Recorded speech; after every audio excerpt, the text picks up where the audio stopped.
अस्सलाम वालेकुम दोस्तों, मेरा नाम है फ़याज़। आप सभी का स्वागत है मेरे इस चैनल पर। तो आज हम बात करने वाले हैं यूएई और इज़राइल के पीस डील के बारे में कि क्यों यूनाइटेड अरब एमिरेट्स को जो इज़राइल से पीस डील करना पड़ा, जो कि एक जूइश कंट्री है, और इसके पीछे किन किन लोगों का हाथ है, और जो कंट्रीज़ जो है यूएई के ख़िलाफ़ हो गए और जो यूएई की सपोर्ट में है। अपन इस पूरी वीडियो में बात करेंगे। पूरी वीडियो एंड तक ज़रूर देखिए, बिना स्किप करें। इंशाल्लाह आपको बहुत अच्छी इन्फॉर्मेशन मिलेंगी। अगर आपने अभी तक मेरे चैनल को सब्सक्राइब नहीं किया तो सब्सक्राइब कीजिए और बेल आइकॉन पर ज़रूर क्लिक कीजिए ताकि मैं जब भी नया वीडियो डालूँ आपको आसानी से मिल सके। तो चलो शुरू करते हैं। यूएई थर्ड मुस्लिम कंट्री बना इजराइल से डील करने में। पहले इजिप्ट और जॉर्डन बने थे। ये डील जो है थर्सडे यानी 13 अगस्त 2020 को बना इजराइल के प्राइम मिनिस्टर बेंजामिन नेतन्याहू और अबू धाबी के क्राउन प्रिंस मोहम्मद अल नह्यान के बीच में, और इन दोनों के बीच के ब्रोकर थे डोनाल्ड ट्रंप, और डोनाल्ड ट्रंप भी ऐलान किए वो पीस अग्रीमेंट को। आइए देखते हैं।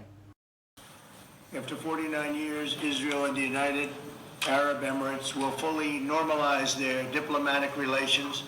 They will exchange embassies and ambassadors and begin cooperation across the board and on a broad range of areas including tourism, education, healthcare, trade and security. और ये ऐलान के बाद जो है बहुत सारे कंट्रीज़ में कन्फ्यूज़न पैदा हो गया।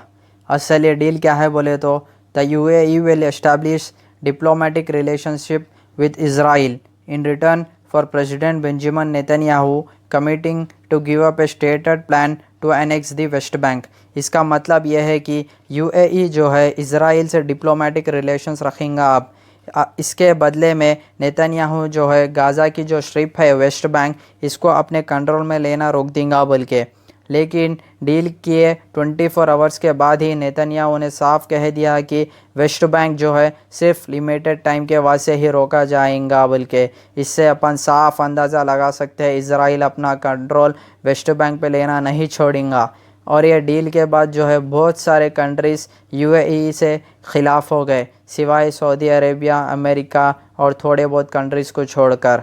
अगर अपन ये डील के पहले की बात करें तो इज़राइल जो है यूएई में पूरी तरीके से बैन था। इज़राइल के ना कोई गुड्स आते थे, ना डायरेक्ट फ़्लाइट्स थे यूएई को इज़राइल से। और अब अपन ये सो कॉल्ड अब्राहम एग्रीमेंट होने के बाद बात करें तो जो है अब इज़राइल से यूएई को डायरेक्ट फ़्लाइट्स है, और इज़राइल के पीपल्स जो है यूएई में आसानी से आ और जा भी सकते हैं बिना कोई रिस्ट्रिक्शंस के। और अब अपन ये डील के बाद जो है पूरे कंट्रीज़ कैसा रिएक्ट करे देखेंगे। तो ईरान के प्रेसिडेंट हसन रूहानी का ये कहना है कि the United Arab Emirates has made a huge mistake in reaching a deal towards normalizing ties with Israel, and a gentleman in Washington wins odds. You betray your country, your people, Muslims and the Arab world. तो उनका ये कहना है कि United Arab Emirates ने एक बहुत बड़ी गलती की इज़राइल से डील करने में, और उन्होंने ये कहा कि यूएई ने धोखा दिया अपनी कंट्री को और सारे मुसलमानों को। और वाशिंगटन में रहने वाला जेंटलमैन यानी डोनाल्ड ट्रंप ने वोट्स जीत लिया। और ईरान के powerful revolutionary guards corps statement में कहते हैं कि the UAE Israel deal would accelerate the process of the destruction of the child killing Zionist regime bracket में इज़राइल। तो अब अपन तुर्की के सदर रजब तय्यब एर्दोगन का क्या कहना है इस डील के बारे में देखते हैं। एर्दोगन साफ कह देते हैं कि तुर्की में suspend ties with UAE over Israel deal. तो इनका ये कहना है कि तुर्की के जो रिलेशंस है यूएई से वो पूरे सस्पेंड कर दिए जाएंगे बोल के।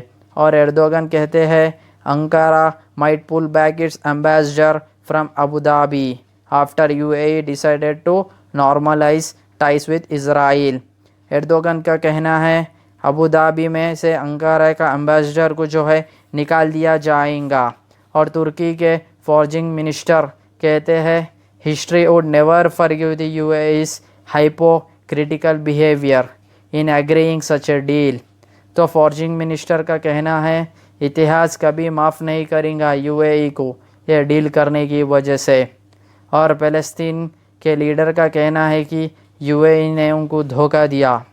और तुर्की के फॉरेन मिनिस्टर का कहना है कि फ़लस्तीन को जो है राइट है यूएई की डील को रिजेक्ट करने के वास्ते। क्यों? क्योंकि यूएई ने साफ तरीके से फ़लस्तीन वालों को जो है धोखा किया। Foreign minister for Arabs and African affairs के अमीर अब्दुल्ला ट्वीट कर कहते हैं UAE is news approach for normalising ties fake criminals. Israel does not maintain peace and security but serves ongoing Zionist crimes. Abu Dhabi behavior has no justification turning back on the Palestine cause. That strategic mistake. #UAE will be engulfed in Zionism fire. तो इनका ये कहना है कि UAE जो है पूरी बुरी तरीके से जो है ज़ायनिस्ट के फायर में जो है पूरी बर्बाद हो जाएगा बोल के। और यूनाइटेड किंगडम, फ्रांस, जर्मनी जो है यूएई और इजराइल के डील को वेलकम किया। और यूनाइटेड किंगडम के प्राइम मिनिस्टर जॉनसन कहते हैं कि it was my profound hope that annexation did not go ahead in the West Bank and today's agreement to suspend those plans is a welcome step on the road to a more peaceful Middle East. तो इनका ये कहना है कि इनको जो है बहुत खुशी हो रही कहते जो है वेस्ट बैंक में जो कब्ज़ा करने वाला था इजराइल, वो ये डील के वजह से रोक दिया बोल के इनको बहुत खुशी हो रही कहते। और जो है ये डील की वजह से मिडिल ईस्ट में जो है बहुत पीसफुल रहता कहते बोल के इनका जॉनसन का कहना है, यूनाइटेड किंगडम के प्राइम मिनिस्टर का। और डोनाल्ड ट्रंप ट्वीट करके कहते हैं huge breakthrough today, historic peace agreement between our two great friends Israel and the United Arab Emirates. अब इन्हों इतना खुश कई को हो जा रहे इस पीस के वजह से बोले तो अब इनको भी बहुत फ़ायदा होने वाला है। अब इलेक्शंस आ रहे ना अमेरिका में, इसलिए जो है ना इतनी फुल जोश बना रहे, मगर इलेक्शंस आने के बाद ही पता चलता कौन जीत रहे कौन हार रहे। अल्लाह ताला फरमाते कुरान पाक में सूरह अल-फाल आयत नंबर 30 में, but they plan and Allah plans, Allah is the best of planners. तो आज के लिए इतना ही भाई। वीडियो पसंद आए तो लाइक कीजिए, शेयर कीजिए, सब्सक्राइब कीजिए और कमेंट करना कैसा ही मत भूलिए भाई। और ये जो एग्रीमेंट हुआ यूएई और इजराइल के बीच में आपको क्या लगता है नीचे कमेंट बॉक्स में ज़रूर इज़हार कीजिए। मिलते हैं नेक्स्ट वीडियो में इंशाल्लाह। नेक्स्ट वीडियो तुर्की और ग्रीस की लड़ाई के ऊपर बनेंगे इंशाल्लाह। मिलते हैं नेक्स्ट वीडियो में।